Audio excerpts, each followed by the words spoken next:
के शुरू में हमें बताया जाता है कि दो भाइयों ने मिलकर एक स्कूल बनाया था, जहाँ पर एक तरफ अच्छाई सिखाई जाती थी और दूसरी तरफ बुराई। मतलब एक तरफ अच्छा जादू सिखाया जाता था और दूसरी तरफ बुरा जादू। इस स्कूल का नाम school for good and evil था। अब ये स्कूल जिन दो भाइयों का था वो आपस में अपने जादू से लड़ रहे थे, मगर यहाँ पर सिर्फ वो अपने जादू की प्रैक्टिस कर रहे थे। बाद में पता चलता है कि जो बुरे वाला भाई था, जिसके पास बुरा जादू था, वो असलियत में अपने अच्छे वाले भाई को नुकसान पहुँचाता है। ये वो जादू इस्तेमाल करता है जो नहीं करना चाहिए था। इसके पास खास किस्म का खून का जादू था, जिसका इस्तेमाल करके ये अपने भाई को बहुत नुकसान पहुंचाता है। और इसी लड़ाई में अच्छे वाला भाई बुरे भाई को ऊंचाई से नीचे गिरा देता है। अब इसके बाद हमें 2 साल बाद का वक्त दिखाया जाता है, जहां इंसानी दुनिया में सोफी नाम की लड़की अपने डैड और सौतेली माँ के साथ रहती थी। सोफी बहुत ज्यादा खूबसूरत थी। वो परियों की दुनिया में जाना चाहती थी, जहां जाकर वो प्रिंसेस बनना चाहती थी। उधर ही एक और लड़की रहती थी जो सोफी की बहुत अच्छी दोस्त थी, मगर ये बिल्कुल प्यारी नहीं थी। इसके बाल चुड़ैलों जैसे थे, इसीलिए शहर के सब लोग इसको चुड़ैल बुलाते थे। अब ये दोनों बिल्कुल अलग थी, मगर फिर भी इनकी दोस्ती बहुत गहरी थी। अब वो दोनों स्कूल जाती हैं, फिर वो किताबों वाली दुकान पर जाती हैं, जहाँ पर सोफी परियों और प्रिंसेस वाली किताब लेती है, जबकि उसकी दोस्त भूतों और चुड़ैलों वाली किताब लेती है। अब यहीं पर दुकानदार उसको उसी जादुई स्कूल की किताब देती है, जिसे देखकर सोफी उससे पूछती है कि ये स्कूल कहाँ पर है। वो दुकानदार कहती है, मैं नहीं जानती, शायद इस बारे में किसी को भी नहीं पता। ये या तो इसी दुनिया में होगा या फिर कहीं और सारी कहानियाँ भी इसी स्कूल से शुरू हुई थी, जो हम अक्सर किताबों में पढ़ते हैं, वो यहीं से लिखी जाती हैं। मगर सोफी की दोस्त यकीन नहीं करती। वो दुकानदार बताती है, कुछ सालों पहले हमारे गांव की लड़की को भी इसी स्कूल के मॉन्स्टर उठा कर ले गए थे, जिसका आज तक कुछ पता नहीं चला। अब सोफी उस स्कूल के बारे में इतना कुछ सुनकर ये वहाँ पर जाना चाहती थी। वो एक खत लिखती है और उसको एक पेड़ पर लगा देती है, जिसके नीचे वो अपना और अपनी दोस्त का नाम भी लिख देती है। अब ये इस बारे में अपनी दोस्त को भी बताती है, मगर सोफी की दोस्त उसको मना कर देती है। कहती है, सोफी तुम उधर जाकर क्या करोगी? मगर सोफी तो न जाने क्या सोच रही थी, वो उधर जाना चाहती थी। उसी दिन रात को सोफी उसी जगह पर आती है जहाँ पर उसने खत लिखकर लगाया था। उसका पीछा करते हुए उसकी दोस्त भी आ जाती है, मगर तभी उधर बहुत बड़ा मॉन्स्टर आकर सोफी को पकड़कर साथ ले जाता है। सोफी की दोस्त भी उसका पीछा कर रही थी, मगर तभी उधर बहुत बड़ा बाज आकर दोनों को पकड़कर ले जाता है। अब वो बाज सोफी को तो बुराई के स्कूल में और उसकी दोस्त को अच्छाई के स्कूल में छोड़ देता है। सोफी वहाँ के वुल्फ गार्ड से कहती है, मैं गलती से यहाँ पर आ गई हूँ और मुझे तो अच्छाई वाले स्कूल में जाना चाहिए था, मैं इतनी प्यारी भी हूँ। अब वो अंदर जाकर एक लेडी से शिकायत करती है, जो यहाँ की प्रिंसिपल थी। वो बताती है, हमारे बाज से कभी कोई गलती नहीं होती, जो जिस इंसान की जगह होती है उसको वहीं पर छोड़ता है। उधर सोफी की दोस्त अच्छाई वाले स्कूल में थी, जिसे देखकर वहाँ की कुछ लड़कियाँ उसका मजाक बनाती हैं। कहती हैं, तुम्हारे बाल बिल्कुल चुड़ैलों जैसे हैं और कपड़े तो देखो, हमें लगता है तुम गलती से यहाँ पर आ गई हो। तभी कुछ परियां आकर सोफी की दोस्त को वहाँ के प्रिंसिपल के पास लेकर जाती हैं। सोफी की दोस्त कहती है, मैं यहाँ पर नहीं आना चाहती थी, यहाँ पर तो मेरी दोस्त आना चाहती थी। जिस बात पर वो प्रिंसिपल कहती है, हमारे बात से कभी गलती नहीं हो सकती और नेवर यहाँ पर कभी नहीं आ सकते। अब यहाँ पर सोफी की दोस्त, जिसका नाम अगेता था, उसको नेवर का मतलब समझ नहीं आता। प्रिंसिपल बताती है, जो बच्चे बुराई के स्कूल में जाते हैं उन्हें नेवर कहा जाता है, क्योंकि वो कभी खुश नहीं रहते, और जो बच्चे अच्छाई के स्कूल में जाते हैं उन्हें एवर बुलाया जाता है, जो हमेशा खुश रहते हैं। अब सब बच्चों को एक हॉल में जमा किया जाता है, जहाँ पर अगेता ने बहुत भारी ड्रेस पहना हुआ था, जबकि सोफी ने बिल्कुल सादा काला ड्रेस पहना हुआ था। हालांकि उन दोनों की पसंद बिल्कुल अलग थी। यहाँ पर बुराई के स्टूडेंट सादा कपड़े पहनते थे, जबकि अच्छाई के स्टूडेंट बहुत ही प्यारे कपड़े पहनते थे। अब यहाँ पर जो अच्छे स्टूडेंट थे वो जादू दिखाते हैं। उधर ही यहाँ का प्रिंस भी आ जाता है, मगर इसको एक बुरा स्टूडेंट चैलेंज करता है और उसे नीचे गिरा देता है। तभी इसकी नजर सोफी और एगिता पर पड़ती है, मगर ये किसी दूसरी लड़की के पास जाकर बैठ गया था। अब यहाँ पर स्कूल के हेड आते हैं। ये वो ही हेड थे जिन्होंने अपने भाई को मार दिया था, जो बुरा था, जो हमने कहानी के शुरू में भी देखा था। प्रिंस भी इन्हीं का बेटा था। अब यहाँ पर ये सब स्टूडेंट से कहते हैं सबको दिल लगाकर पढ़ना होगा और अच्छे से नंबर लाने होंगे, और जो अच्छा होगा उसी के बारे में कहानी लिखी जाएगी और उसको इंसानों की दुनिया तक पहुँचाया जाएगा। मगर तभी एगिता और सोफी कहते हैं अगर कोई गलती से गलत जगह पर आ गया हो तो हेड कहता है नहीं, ऐसा नहीं हो सकता, हमारे से गलती नहीं हो सकती। ये कहकर वो यहाँ से चले जाते हैं। अब रात को एगिता अपनी दोस्त सोफी से मिलने इवल यानी बुरे स्कूल में आ रही थी। वहाँ पर ये दोनों स्कूल के प्रिंसिपल्स को बातें करते हुए सुनती है। उनके जाने के बाद तभी उधर बुराई के स्कूल का हेड आ जाता है, जो कह रहा था कि सोफी अब मेरी है। ये वो ही था जिसने बुराई का स्कूल बनाया था और उसके पास खून का जादू भी था, जो हमने कहानी के शुरू में देखा था। अब ये कैसे जिंदा था? इसके भाई ने तो इसे मार दिया था। ये हमें कहानी में आगे जाकर पता चलेगा। अगिता जब उधर आ गई थी तभी वो देखती है उधर सोफी को उसके साथ लड़कियां तंग कर रही थी और उसके बाल काटने की भी कोशिश करती हैं। मगर इधर सोफी अब खुद को बचाती है और उल्टा उस लड़की के साथ बहुत बुरा सलूक करती है। सोफी उधर अपनी दोस्त एगिता को देखती है। ये दोनों मिलकर अब स्टोरियन के पास जाती हैं, मगर उधर कोई भी नहीं था। उस कमरे में सिर्फ एक किताब और जादुई पेन था। अब उधर ही अच्छाई के स्कूल के हेड आ जाते हैं। इनको कहते हैं कि तुमसे पहले यहाँ पर कोई भी नहीं आया, तुम दोनों इतनी खास हो, फिर यहाँ से क्यों जाना चाहती हो? मगर सोफी कहती है मैं नहीं जाना चाहती, ये जाना चाहती है। मैं तो बस गलत स्कूल में आ गई हूँ, मुझे अपनी पुरानी जिंदगी बिल्कुल अच्छी नहीं लगती। एगिता सोफी को भी अपने साथ लेकर जाना चाहती थी। वो हेड से पूछती है क्या सिंड्रेला, स्नो वाइट, जितनी भी कहानियाँ हैं सब सच्ची हैं? वो कहता है हाँ बिल्कुल सब सच्ची हैं और वो सब यहीं पर पढ़ते थे। यहीं पर वो सोफी से कहता है अगर तुम अच्छे स्कूल में आने के काबिल होती, हमारा बास तुम्हें बुराई के स्कूल में नहीं भेजता। वो कहती है मैं अच्छी हूँ, प्यारी हूँ, यही चीज तो अच्छाई के लिए है। अगिता उसकी दोस्त कहती है उसके लिए सच्चा प्यार चाहिए। जब तुम ये ढूंढ लोगी तो तुम अच्छाई वाले स्कूल में आ जाओगी। ये सब बातें करने के बाद हेड उन दोनों को अब उनकी क्लासेस में भेज देता है। अब अगिता जब अपनी क्लास में थी तभी उसको लड़कियां कहती हैं अगर तुम टेस्ट में 3 बार फेल हो गई तो तुम्हें स्कूल से निकाल दिया जाएगा। वो खुश होकर कहती है क्या वाकई? वो कहती है निकालने का मतलब तुम्हें कोई मॉन्स्टर बना दिया जाएगा। जब टीचर आकर उसकी स्माइल हंसी का टेस्ट लेती है तो वो फेल हो जाती है। उधर सोफी का बदसूरती का टेस्ट हो रहा था जिसमें वो भी फेल हो जाती है। जब ये दोनों हॉल में मिलती हैं तो अगिता सोफी को राजा के बारे में बताती है, मगर उसका दिल तो यहाँ के प्रिंस पर आ गया था जो हेड का बेटा था। सोफी अपनी दोस्त को एक खत देती है और कहती है ये मेरी तरफ से प्रिंस को दे देना। अब जब अगिता जंगल की क्लास के लिए जा रही थी तो उधर ये सोफी का खत प्रिंस को देकर चली जाती है। अब जंगल की क्लास में उनका टीचर उनको बहुत ही खूबसूरत फूल दिखाता है जो असल में बहुत खतरनाक थे।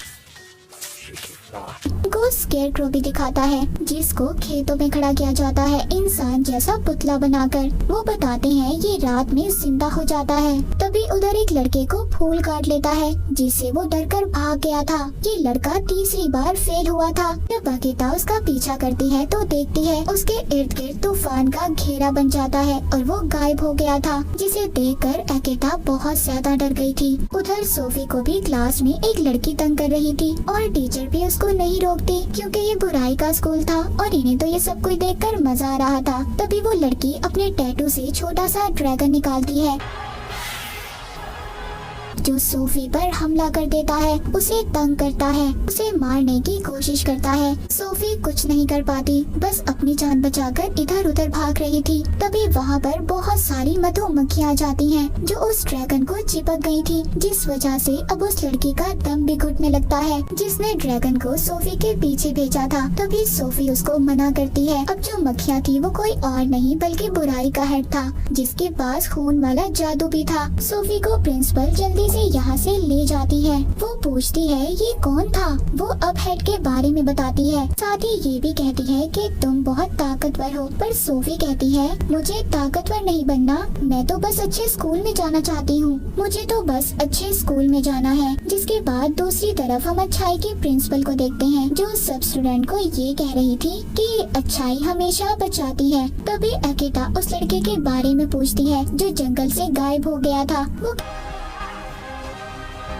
कहती है ये स्कूल का रूल है और ये कहकर वो उसे चुप करवा देती है। अब वो बताती है कि साथ ही नहर में एक मछली है जो सबकी ख्वाहिशों को पूरा करती है, तो आप सबको अपनी अपनी ख्वाहिश को उसे बताना होगा। जब अगिता की बारी आती है तो ये मांगती है जो लोग अपने घर जाना चाहते हैं वो आराम से जा सकें। तभी वो मछली एक लड़की में बदल जाती है। वो कहती है आज तक ऐसा किसी ने कुछ नहीं मांगा, तुमने बिल्कुल वही चाहा जो मैं चाहती थी, इसीलिए तुमने मुझे जादू से आजाद कर दिया। मुझ पर जो जादू टेस्ट में फेल होने की वजह से किया गया था। ये कहकर वो गायब हो जाती है। तभी उधर बाज आता है जो अगिता और सोफी को यहाँ पर लाया था। जब अगिता के पास आता है तो ये समझ गई थी ये वो ही लड़का था जो जंगल में गायब हुआ था, उसको अब बाज बना दिया गया था। तभी उधर प्रिंस आकर उसे तलवार से मार देता है, ये समझकर कि शायद ही अगिता को मारने वाला था। गुस्से में अगिता प्रिंस के मुंह पर मुक्का मारती है कि उसने बाज को क्यों मारा।